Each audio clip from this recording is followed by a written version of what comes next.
Hari Kamis malam Jumat, pada saat itu saya ditugaskan dari mulai Seksi 8, yaitu sekarang Polres Jakarta Selatan, untuk bertugas di Wisma Angkasa di Jalan Iskandar Shah. Saat menjelang subuh, kurang lebih jam 3, saya mendengar serentetan tembakan.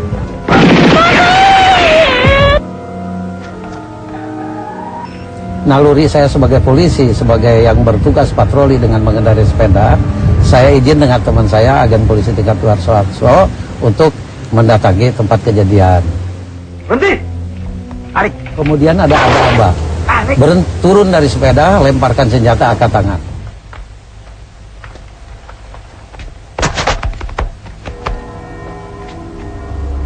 Tidak lama kemudian dengan todongan kiri kanan muka belakang saya diseret, kemudian dimasukkan ke dalam truk mobil, di mana ditaruh di kabin di paling bawah samping supir. Kemudian saya ditidurkan, kemudian tangan saya diikat, kemudian mata saya ditutup. Tahu-tahu saya diturunkan di salah satu tempat, kemudian dibuka tutup mata, ikatan tangan dibuka. Kemudian saya melihat sekeliling situasi, ternyata ada di salah satu kebun karet.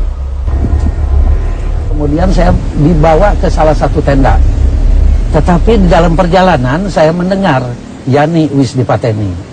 Hati saya, karena saya seorang polisi, dengar Yani Wisdipateni bahwa itu adalah Kepala Staf Angkatan Darat saat itu. Kemudian saya dibawa masuk, kemudian masuk nunduk.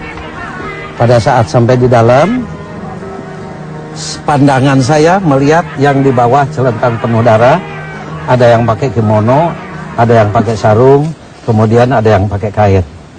Yang duduk berbintang 2, kemudian ada sebagian yang pakai pakaian preman, tetapi muka dan wajahnya sudah pada rusak, bekas dipukulin. Kemudian yang mengawal saya melapor ke salah satu pimpinannya, yaitu yang disebut Letnan Kolonel Untung. Dia melapor bahwa pengawal Jenderal Penjahitan ditawan, ditangkap.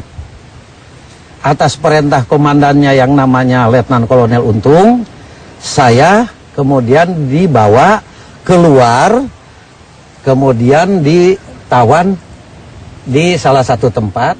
Saya melihat ke salah satu pandangan di mana di sana berkerumun sukarelawan-sukarelawati itu yang menamakan dirinya sukarelawan, padahal dia pemuda rakyat dan gerwani, dengan bendera-bendera merah yang ada gambarnya Palu Arit, teriak-teriak ganyang kabir, ganyang kabir, ganyang kabir. Satu persatu yang tadi ada di dalam tenda itu dimasukkan kepalanya lebih dulu satu persatu. Setelah itu, setelah yang 3, kemudian saya berbalik melihat dari gang ini dimasukkanlah ada yang berpangkat bintang 2, kemudian didudukan di salah satu kursi, menghadapin meja, menghadapi pemeriksa-pemeriksa. Di antaranya ada yang menodongkan senjata, ada yang bawa senjata, dengan catatan dia dibuka tutup matanya, ikatan tangannya dibuka, disuruh menandatangani sesuatu, dia berontak. Kayaknya nunjuk-nunjuk begini, kemudian mungkin tidak sabar ditutup kembali matanya, diikat lagi tangannya, kemudian diseret melalui saya ditawan, didorong rame-rame dengan disambut oleh teriakan ganyang kabir. Saya dengan mata kepala sendiri, waktu dia dibalikan kepalanya duluan, kemudian disusul oleh serentetan tembakan. Kemudian selesai, saya sendiri entah bagaimana Cakra Birawa yang menjaga saya mengatakan, kamu tidak usah takut-takut, kamu tidak usah ngeri-ngeri, kamu tidak usah macam-macam, kamu sama-sama prajurit dengan saya. Kaos singlet pun kita sudah tidak bisa, tapi jenderal-jenderal ini yang menamakan dirinya Dewan Jenderal yang akan membunuh presiden nanti pada tanggal 5 Oktober, kita bunuh lebih dulu karena kamu tahu tugas Cakra Birawa adalah pengaman dan pengawal presiden. Di Sabtu pagi situasinya kok ini pasukan ini udah lain. Cakra Birawa yang tadinya pakai jaket, dibuka jaketnya coklat-coklat. Sabtu itu coklat-coklatnya dibuka, loreng semua, pakaian loreng semua. Dan situasinya lari sana, lari sini, ke sana, kemari, udah.